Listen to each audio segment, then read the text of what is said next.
Hello everyone, I'm Adam Bradford, General Manager for D&D Beyond, and I'm coming to you live today from Gamehole Con in Madison, Wisconsin.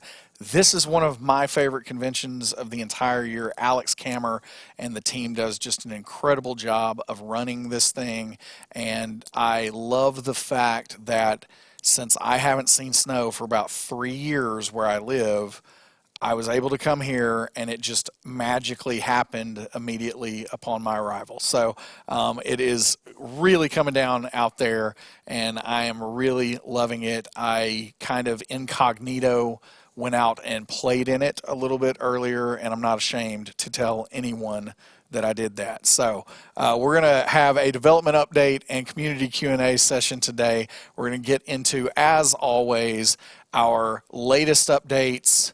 We will get into, let's go one more. Yeah, latest updates. I've got a cool data update that is very relevant to this convention today, so we're going to get into that. And then upcoming, and then we will have plenty of time for questions. I never can keep up with all the questions anyway, but we will have plenty of time for questions today. If you have a question, you can ask that in chat by prefacing that with the word question. We might give away a legendary bundle or two here today as well, so go ahead and get hyped for that, and we'll get started with the latest updates. So Tyranny of Dragons, that combined remixing, revisitation, I forget what it's actually called. I think it's Tyranny of Dragons Revisited is how it's been marketed. So that has been made live on D&D Beyond. Now, if you're looking for Tyranny of Dragons, you're going to be a little bit confused because this was a hobby store exclusive. And so on D&D Beyond, you're not going to see Tyranny of Dragons as a single combined book, but between the two books that compose it, Hoard of the Dragon Queen and The Rise of Tiamat, you can, between those two sources, see that all of the changes that are available in the revisited version here are going to be present there. So all of the official errata, all of that has been updated between those two books at this point in time. And then some of the extra content is going to be also available. The kind of introductory content is going to be available in Hoard of the Dragon Queen. And then some of the appendix type concept art, those things are available in The Rise of Tiamat. So you can check that out. Everything is up to date on D&D Beyond now. The Italian Player's Handbook, I am going to say this is incoming. It's incoming very soon. So there's some special announcements that will happen at Lucca, a convention that it's one of the largest, if not the largest, gaming convention in the world. I think they're expecting something like 270,000 people to go to Lucca, Italy, and be there for this event this year. And so in Italian time, which I believe is kind of late this evening, U.S. time, there's going to be a special announcement coming through on the Wizards of the Coast streaming channel, so be sure to check that out. You will have access to be able to purchase the Italian Player's Handbook very soon. And also, just keep in mind, this is our first step into translated content here on D&D Beyond, and this will be compendium content only. So it's not going to include any translations across spells or tooltips or anything like that. At least at this point in time, we're going to see how this goes and see how much more we're going to go down the rabbit hole. But this is a way for us to test the waters and get our feet wet. And so I encourage everyone who is an Italian speaker or would like to consume this content in Italian to take a look at that as soon as the word comes out that it's available on D&D Beyond, which is going to be very, very soon. All right, an accessibility update that we've also put in place is now for a screen reader. So if you're out there and you've been using screen readers, we have a way now for you to bypass the entire main navigation. So this is very frustrating with a screen reader that you go to a page and then it tries to read through every bit of the mega menu before you can actually get to the content on the page and consume that. So that update has been made, and it should be much, much better if you're out there using a screen reader. We're very committed. Unfortunately, I wish that I could snap my fingers and everything would just be perfectly accessible from anyone out there. It's not that easy, unfortunately, but this is something that we're committed to, and we will continue to raise awareness each time that we make one of these updates, whether it's small or big, to try to make that better and better for the community. And so we wanted to make sure, if you are using screen readers out there, that you were aware of this update. And then I want to share a little bit more about what is going on with our mobile app. So I've previously kind of hinted at this, and I'll share a little bit more today. That, as you know, we have a mobile app out there right now that is predominantly, at this point in time, a reader application. So we have all of the book content is available within that app. We also have some of our listing content that is available in that app. And of course, we've been testing that in beta for some time. At this point in time, as I've alluded to in the past, we have encountered some challenges. So we're going to be very transparent with you. Some challenges with how we've been trying to make mobile development work for D&D Beyond, and it hasn't gone as well as we would like for that too. And so we know how important mobile is, and so we've been taking steps in the recent months to make big improvements to how that's going to be going. And so this is where I've been talking about, we've brought in some new resources. We have appropriately staffed a mobile team now. I think that that was a big part of our problem. We just did not have enough resources really dedicated toward this early enough. And so we've learned a lot of lessons with that. We've got a very large and very engaged team now that is on mobile. And I want to share with you a little bit more about our strategy and how these applications are shaping up. Now, these are targets, and they are going to be things that we reserve the right to make changes to this as we go along.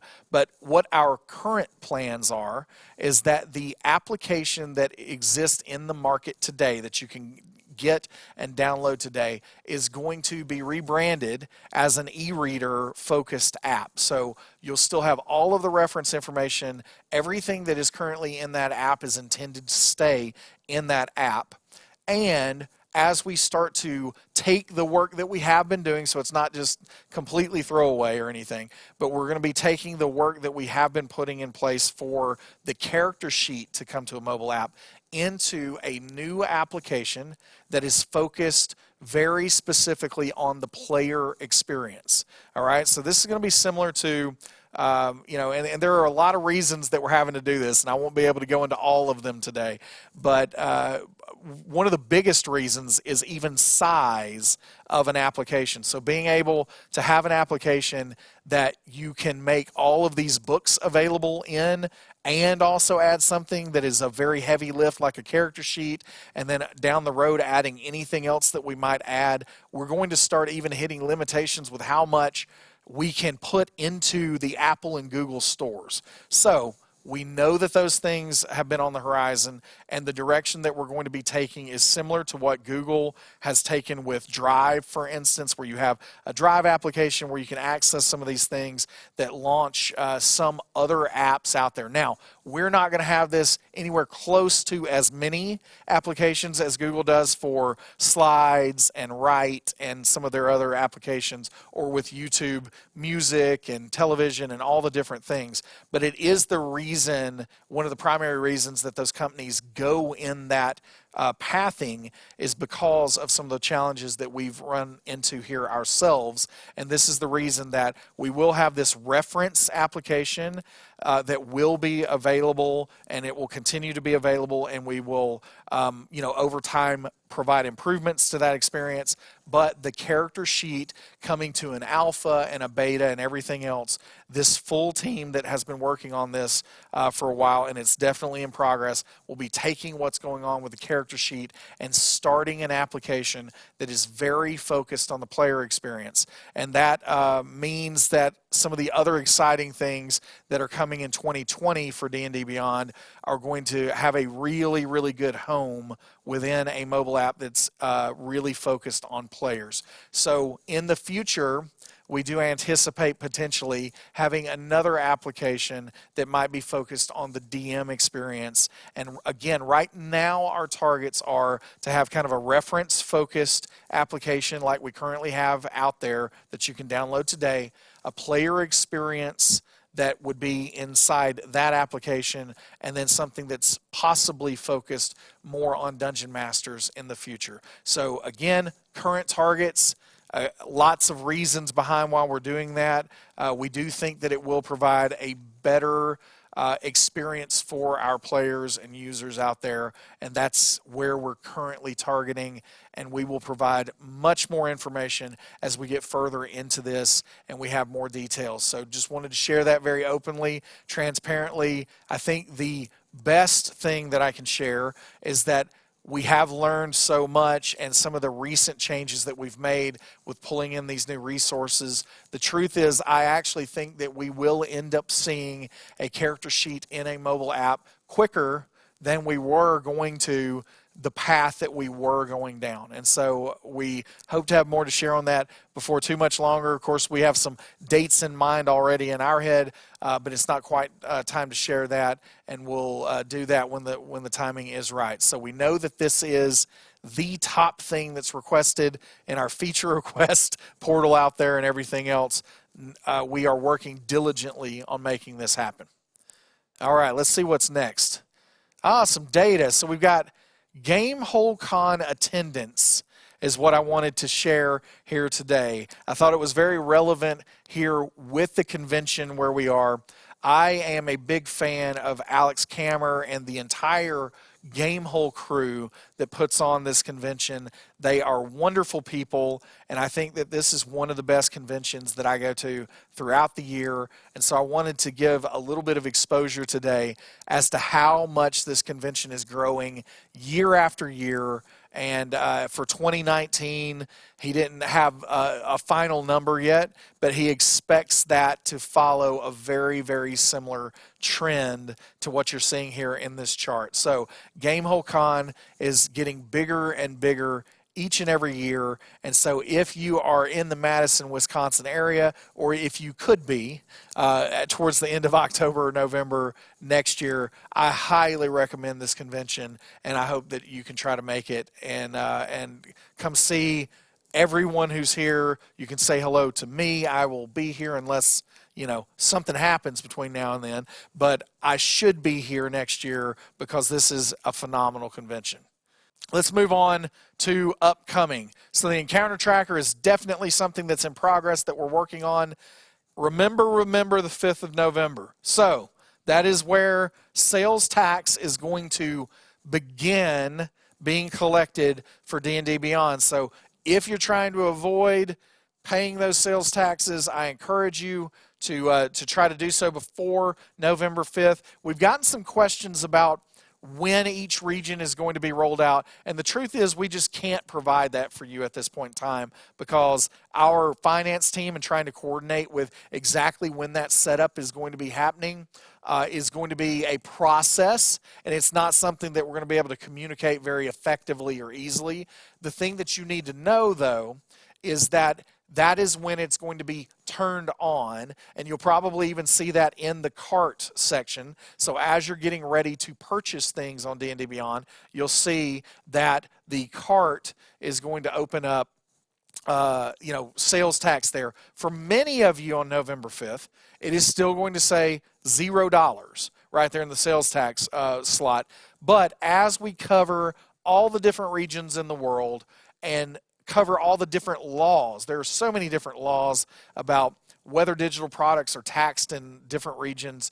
We are going to be covering all of those accurately. And so I think, I may be wrong on this, so please don't hold my feet to the fire, but I think that digital goods are not taxed in California. I might be wrong there, but I don't think that they are. So if that is real, what I just said, then you would not expect to see that unless that changes in the future. But for other regions where you live, where sales tax must be collected, it's something that we have to do, or we're going to start getting into some kind of real trouble. And so, unfortunately, it's a little bit of a necessary evil that we're going to have to put in place here. But that is going to be happening starting. The rollout's going to start on November 5th.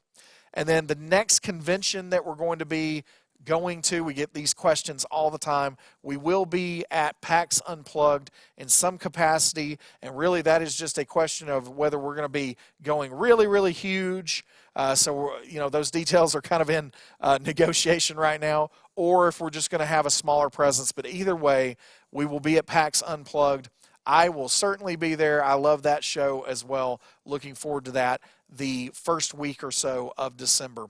And then working very, very hard on Eberron, Rising from the Last War, Rick and Morty versus Dungeons and Dragons, and of course there's been a lot of unearthed arcana that's been popping up of late, and so any unearthed arcana that may or may not be coming in the coming weeks, we're going to be working on whatever comes our way when it comes to this playtest content, because we know that all of you eat that stuff up, and so we're going to be doing whatever we can to try to support the playtest content that is coming out.